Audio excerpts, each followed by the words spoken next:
እንዴት እንደሚጣፍጥ ሰላም ውድ የዩቲዩብ ቻናል ተከታታዮች እንዴት ናችሁ? እንዴት ሰንብታችኋል? እኔ ጥሩ አለሁኝ። ይህንን የሚጣፍጥ ፍላፍል አሰራር አብረን እናያለን ማለት ነው።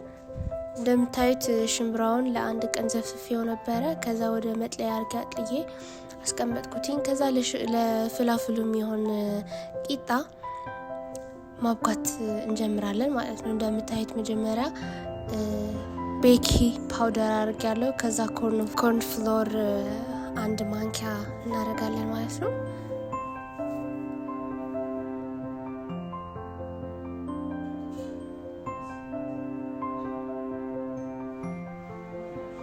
ከዛ ትንሽዬ ጨው፣ ከዛ በደንብ እናማስለዋለን ማለት ነው።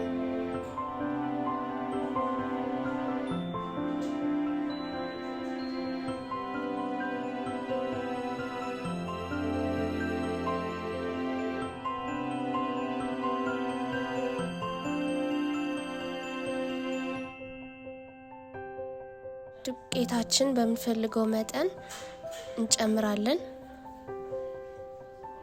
ከዛ በደንብ ይታሻል፣ መታሸት አለበት።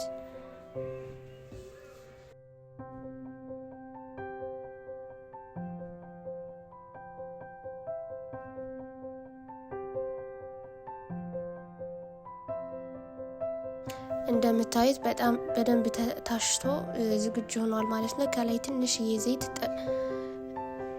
እንቀባዋለን።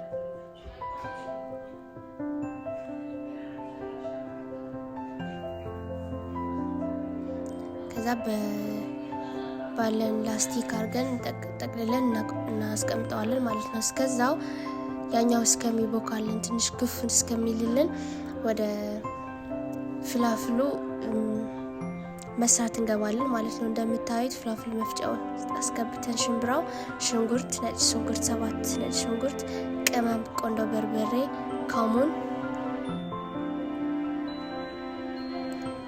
ትንሽዬ ጨው፣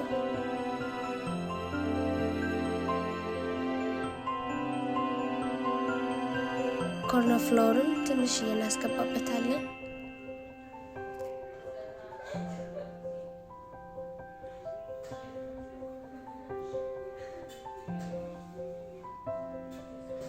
ፐርስሊን ቅጠል፣ ከዛ ማሹ እንዳይበላሽብን ትንሽ የውሃ እናደርግበታለን።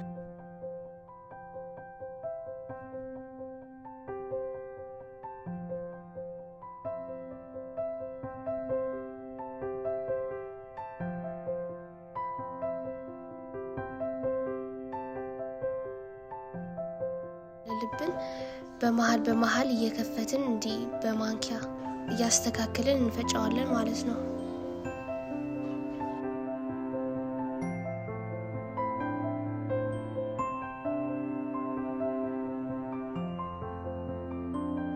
ከዛ ትንሽ የማቃጠል እንትን እንዲኖረው ስለፈለኩኝ አንድ የሻይ ማንኪያ ሚጥሚጣ አስገብቼበታለሁ። ከዛ እንደምታዩት እንዲህ እያደረግን እያየን በደንብ መፈጨቱ እያየን እንፈጫዋለን ማለት። ከዛ የኔ ድቅቅ ስላለ ወደ ቅርጽ ማስያዝ እንገባለን። ከዛ እንዲህ በደንብ በኋላ ሲጠበስ እንዳይለያይ በደንብ በእጃችን እንዲያረግን ቅርጽ እናስይዘዋለን ማለት ነው። እስኪ ፍላፍል የምን ሀገር ምግብ እንደሆነ የምታውቁ ካላችሁ እባካችሁ ኮሜንት ላይ አሳውቁኝ።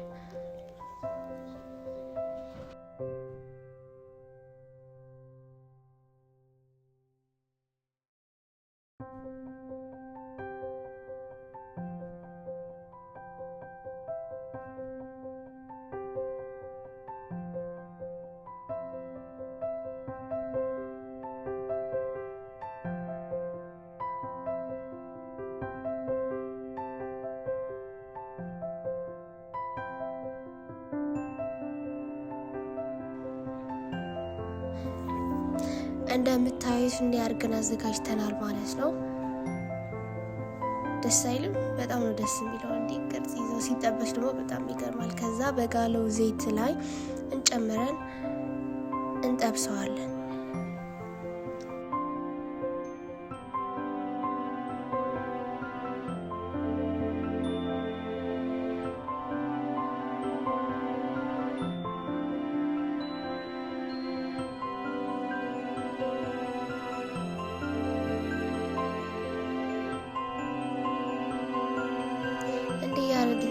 እየጠበስን ከላይ ያለው በጋለው እንትን ትንሽዬ እየደፋን እንደምታዩት እያረግን ጠብሰዋለን ማለት ነው።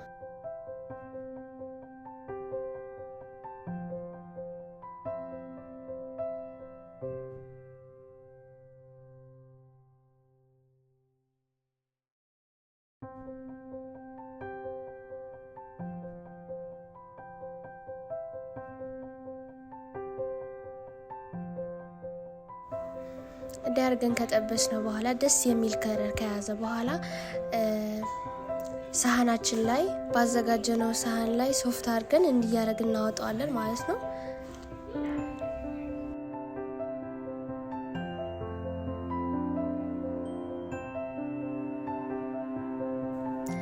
እንዲያርገን ሁሉንም ወጥቷል። እንደምታይ በጣም ደስ የሚል ከለር ለመብላቱ ለአፕታይት የሚከፍት ተደርጎ የተጠበሰው ደስ ይላል። አሁን ደግሞ ወደ ቂጣችን እንገባለን።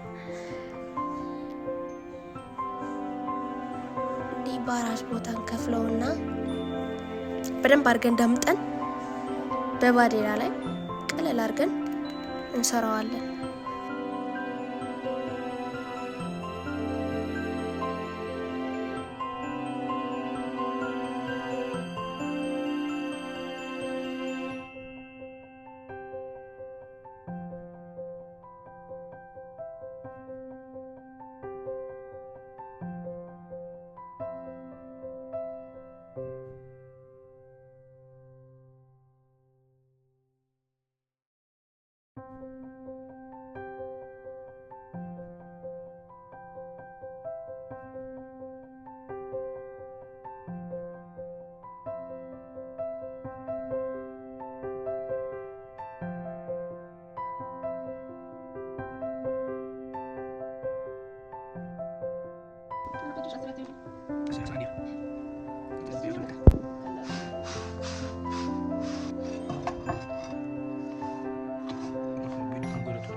እንደምታይ በጣም ደስ የሚል ምግብ ነው። ለቁርስም ለመክሰስም የሚሆን ምግብ ነው ማለት ነው።